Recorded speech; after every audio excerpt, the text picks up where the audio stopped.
ભારતીય બનાવટના ઇંગ્લિશ દારૂની નાની બોટલો કુલ નંગ 288, જેની કુલ કિંમત ₹91,200 તથા દારૂની હેરાફેરી કરવા ઉપયોગમાં લીધેલ ઓટો રિક્ષા કિંમત ₹70,000 મળી કુલ કિંમત ₹1,61,200ની મત્તાનો પ્રોહિબિશનનો કેસ શોધી કાઢતી ઉધના સર્વેલન્સ ટીમ સુરતના ઉધના પોલીસ સ્ટેશનના પોલીસ ઇન્સ્પેક્ટર એસ.એન. દેસાઈ તથા second police inspector J S. Jamre નાઓના માર્ગદર્શન હેઠળ surveillance police sub inspector Shri M.K. Ishrani નાઓ સર્વેલન્સ સ્ટાફના માણસો સાથે પેટ્રોલિંગમાં હતા. તે દરમિયાન પોલીસ કોન્સ્ટેબલ વિક્રમભાઈ રૂખડભાઈ તથા પોલીસ કોન્સ્ટેબલ વિજયજી શ્રવણજી તથા પોલીસ કોન્સ્ટેબલ જીવનદીપસિંહ ઘનશ્યામસિંહ નાઓની સંયુક્ત બાતમીના આધારે સુરત ઉધના ગોળા ઘંટીનાળા ગરનાળાની સામે ખત્રીનગર પાસે જાહેરમાંથી આરોપી ગણેશ શ્રાવણભાઈ શિરસાટ ઉંમર વર્ષ 31 રહે ઘર નંબર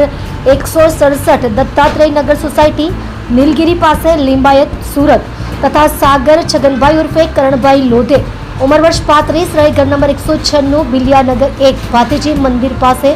નવાગામ સુરત નાઓને ભારતીય બનાવટના ઇંગ્લિશ દારૂની નાની બોટલો કુલ નંગ 288, જેની કુલ કિંમત ₹91,200 તથા દારૂની હેરફેર કરવા ઉપયોગમાં લીધેલ ઓટો રિક્ષા કિંમત ₹70,000 મળી કુલ કિંમત ₹1,61,200ની મત્તાના